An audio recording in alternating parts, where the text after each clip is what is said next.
All right, let's start off by recapping the offense. There's nothing more amazing and awesome as a Dolphins fan. One, to beat the Patriots, but not only beat the Patriots, but beat the Patriots in prime time. But not only beat the Patriots, but have your young players in the future of the franchise play at a high level. Drake and what he's been able to do since J.J. has been traded, it's been absolutely amazing. Some of the runs that he's had over the last 2 weeks, really, there have been people came in unblocked, through a gap. Nobody even touched certain linebackers, and obviously that's been a problem since the beginning of the season that I've been complaining about. Is there's just people walking into our backfield untouched, and Kenyon has brought a spark and an electricity to this offense, and the ability to make people miss in the hole with his elusiveness and power. His speed to power is almost unmatched. And he just, in all two phases that you have to be, or really three phases that you have to be great as a running back in this league, is running the football, obviously. Two, the receiving game, especially in today's league where everybody's passing it, 70% of the time. And then three, pass protection. And he did all three things beautifully. I mean, he threw a block on, I think it was Landon Roberts, on a third down, I think it was. I think Jakeem Grant ended up dropping the pass for which would have been a touchdown, but it was a great block by Kenyon Drake. But he continues to give Dolphins fans especially, for something to look forward to in the future. He's a superstar in the making, and I think if he can continue this, obviously I think he can. And when I mean continue this, not that he can consistently play at that level, but be healthy. I mean, obviously there was a health scare there. Obviously, I think one of the plays he got up holding his leg, but if he could stay healthy, he can really be one of the better running backs in the NFL for a very long time. Grant, we've been waiting for a very, very long time for him to show up. And to get a lot of playing time, really. And he hasn't gotten a lot of playing time other than on special teams. And this was his night to actually showcase what he could do. Monday Night Football, no bigger stage. Obviously going against the division rival, the New England Patriots, coming in, especially in prime time. I mean, it's just immaculate. And some of the plays that he made, he wasn't a one-hit wonder tonight. He made a couple really, really nice plays. Obviously, it would have been amazing if he could have capped it off with another touchdown, but it's okay. I mean, one-on-one with Malcolm Butler, who's a Pro Bowl corner, who's had his ups and downs this season, but he's a pretty dang good corner, especially in man coverage. He was left alone on an island. Team Grant put a dang good route on him, and went up and got the football. And at 5'6" to do what he did into the end zone is amazing. So hopefully we can continue to see Jakeem Grant be a big part of this game plan down the stretch. I mean, he had a tremendous preseason. I mean, he got a lot of playing time on the outside, and that's really been the difference in his game, is taking him from the slot position to putting him at the outside position has really, really changed things for him. And, again, he took advantage of it on the biggest stage possible. So hopefully we can see more of Jakeem Grant.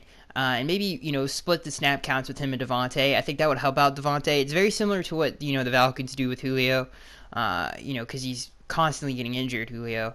They rest him for one or two plays and they put him back out there on key downs. Maybe that's what we have to do with Devontae Parker to keep him healthy. But Jakeem Grant definitely has earned more playing time. And, again, another bright spot for the Dolphins' future. About some of the other things that and another young player that I forgot to mention that is having a tremendous season, and especially he's struggled at that particular position for a while, but Jesse Davis, we've been constantly talking about what the Dolphins are going to do in the draft in terms of a guard.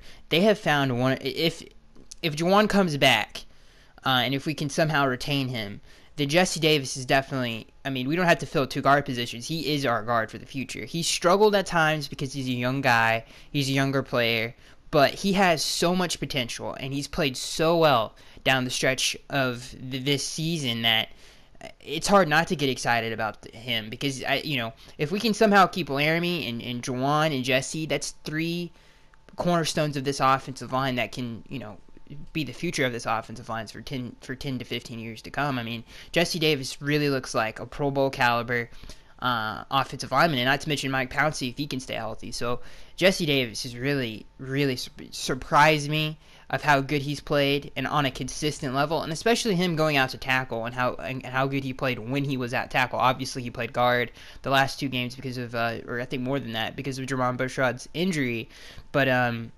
he's done amazing, and he's gotten better every single week. His breakout game really was last week, especially at the guard position, and he continued his road to success this week.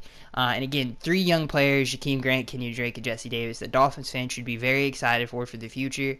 And they're definitely some of the cornerstones of this offense going on to the future. And obviously, we already have superstar young players like Juice Landry, Kenny Stills, who I think is having a Pro Bowl season. Obviously, Mike Pouncey, who's a vet who's been here a while. So there are other building blocks on this offensive line, this offense. But to have those 3 in key positions be as good as they have been has been really, really nice.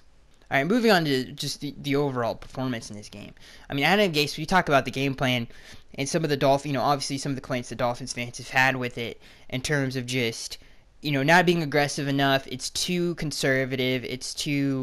We're not trying to turn the football over, and that's really has been the case with Jay Cutler, and it's tonight couldn't have been any different. I mean, that was the Adam Gase offense that I think everybody got us excited for, that we saw in Denver when they broke all those records and were the greatest offense statistically in NFL history. I mean, that's what we wanted to see from this offense, because it has the talent on it, and we just needed to put it together. And Adam Gase called a great game. He had a great game plan, taking advantage of the obviously the injuries to the Patriots defense. Not only that, but their defensive ends they're not on the same level that they have been in the past. So Adam Gase, utilizing the bootleg game, utilizing Jay Cutler's athleticism to really, obviously garner success was just amazing. Not only that, but to be aggressive, take shots down the field. If it wasn't for a drop, that's another big play, and that's something that's been missing in this Dolphins offense, is the big play. In the last 2 weeks, we've had it, and a lot of that has to do with Kenyon Drake. Obviously, Kenyon accounted for the 2 biggest offensive plays of the night when you talk about the spin in the hole, and then right up the sideline, and then obviously the deep catch on the sideline from Jay Cutler when he was matched up one-on-one with the linebacker. So Kenyon has really added the explosiveness back into the offense. And he's obviously, we've talked about him enough, but he's obviously taken advantage of his opportunity. And he looks like to be the running back of the future for us. But again, Adam called a tremendous game, had a tremendous game plan. I thought last time we played him and went up there to Foxborough, we had a pretty good game plan. But he really utilized Jay Cutler's strengths in this game and allowed him to flourish within the game plan. Red zone, again, to talk about another positive thing about this is our red zone offense has been pretty decent, for the last few weeks, really. And, when you think about it, obviously we haven't been in the red zone a lot this season collectively. But when we get there, I mean, our passing offense is pretty deadly. And, if it wasn't for penalties, I mean, God only knows how many touchdowns have been called back by refs this season. But, we've been a tremendous offense this season in the red zone from a passing standpoint. And Adam Gase, again, credit to him for some of the things that he draws up, because they're super creative. When you think about that bootleg to Jarvis Lane, all that kind of stuff is just, that's next level design and play calling by our head coach, who really, really had our team ready to play this game. And again, some of the other things that we cleaned up this game, and just in terms of this season and not talking about the future, penalties. There was obviously a couple costly ones when you think about the pass interference. We're not going to talk about the defensive side, but the holding call on Laramie Tunsil, which was holding that negated a Jarvis Landry touchdown, was obviously huge. But other than that, our offense played really well and cleaned up some of those penalties and cleaned up the mental mistakes. Obviously, you don't want a touchdown taken off the board. It seems like every other game we have one taken off the board, but you don't want that to happen. But we really have been getting more disciplined, and I think this team has definitely found its identity, and has definitely found the explosiveness that got us to the playoffs in 2016, and they've definitely gotten that back. So this was a tremendous game, the best win of the year, the best all-around game that I think our offense has played all year, because when you look at some of the other games, we had a lot of turnovers. You look at the Denver game, that was more one of our high-scoring games, but we turned the ball over a lot in that game. This game, 0 turnovers, not a lot of penalties. We just played tremendous football. All right, let's talk about the defensive side of the football. And, I'm too excited. I can't hold it back anymore. I need to talk about Xavier Howard.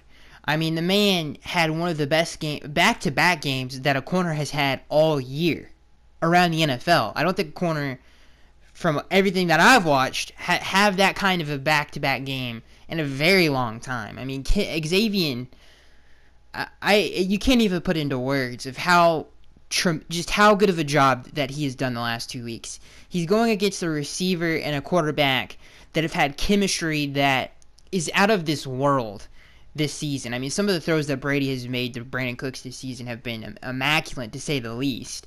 And for Xavier Howard to see everything in the wheelhouse, from back shoulder fades to deep corner route, everything, and to just for all of the ups and downs that he's had this season, and for all of the things that have been said about him, and everything, to have his confidence shaken, hasn't even fazed him.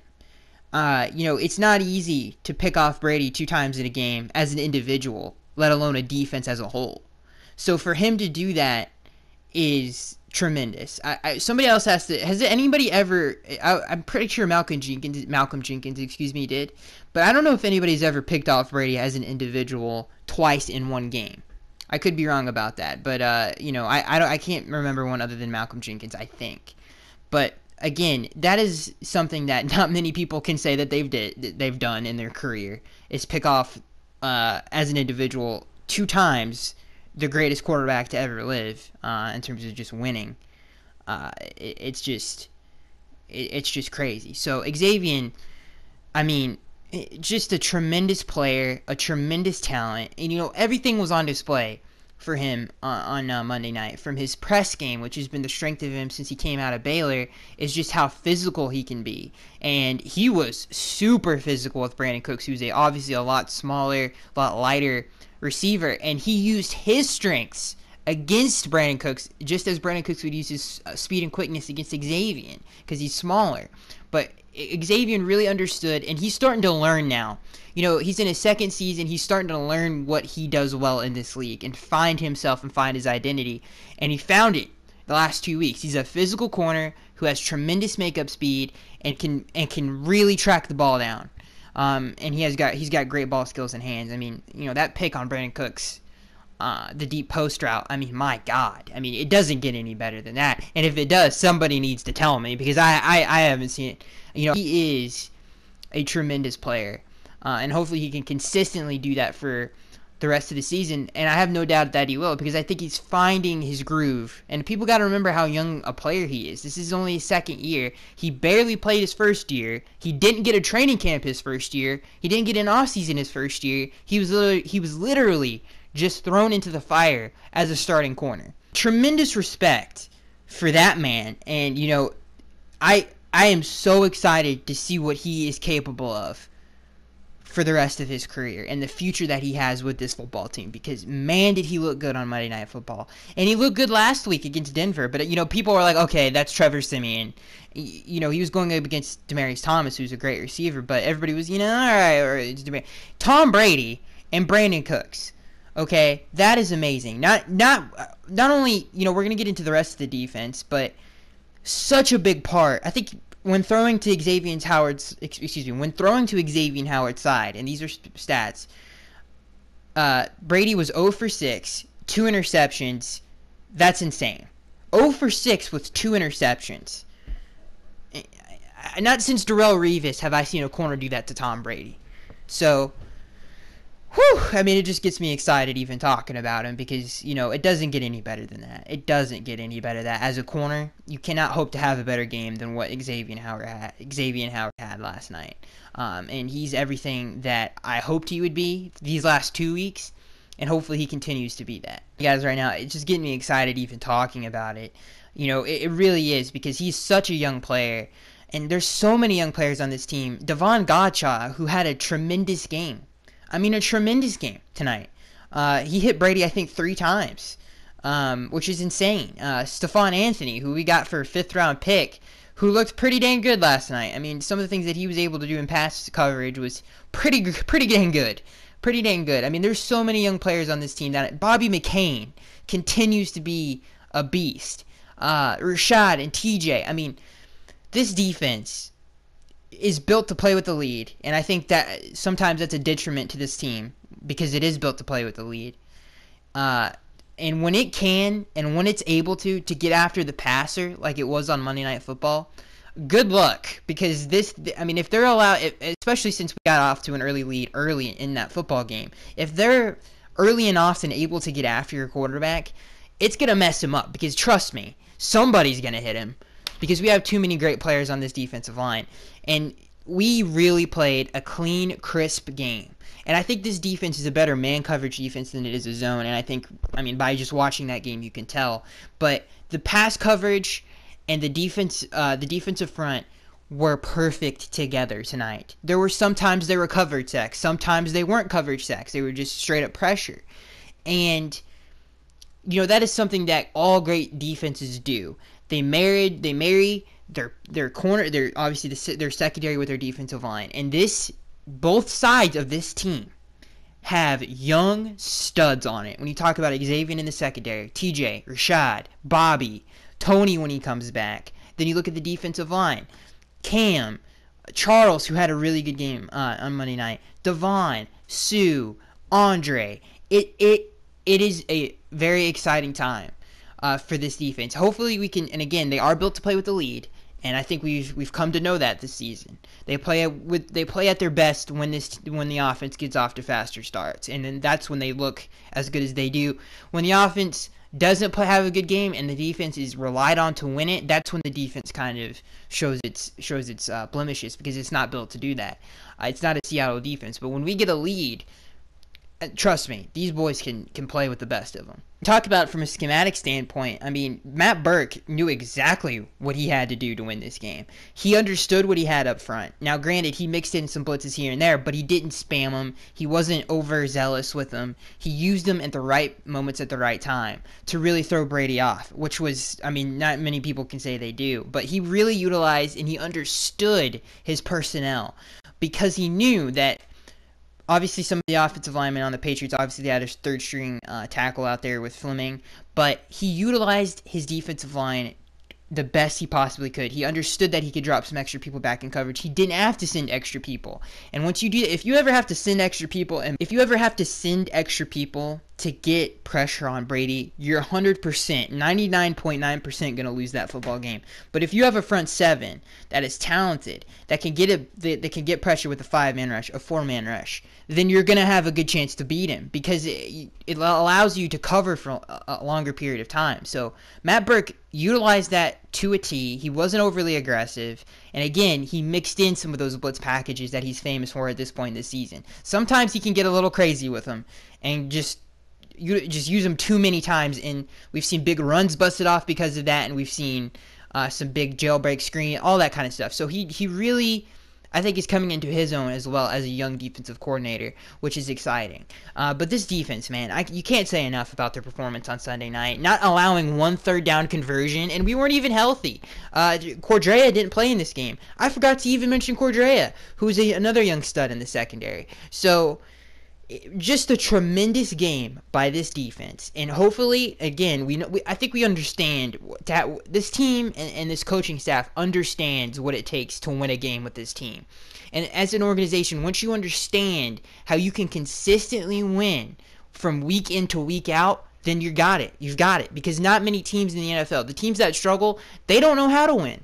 They don't know how to win on a consistent basis. Our team has a formula. Okay, this is what we do really well. This is what we don't do really well. And when we get in these situations, we're not as good. But when we can do this and oppose our will and what we want to do on a football team, then we're going to win the football game. And what I mean by that is, on offense, we have explosiveness. We get off to fast starts. We put points up on the board. We utilize the running game. We utilize the running back coming out of the backfield. All that kind of stuff that we did on Sunday night. And really, obviously get matchups that favor our quarterback. When we get a lead and our defense can unleash that pass rush, it's hard to beat us. It's very hard to beat us. And I think we have found that identity. It's beautiful football to watch. And it gets me super excited for the rest of the season.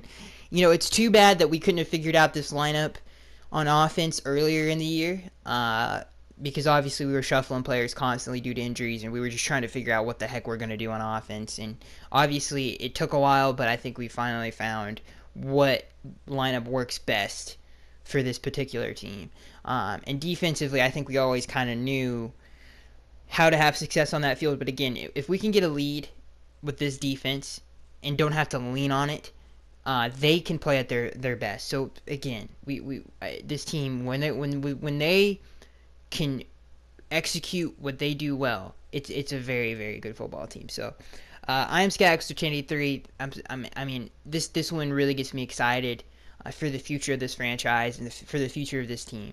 And I'm Skax83, and I will see you guys in the next one.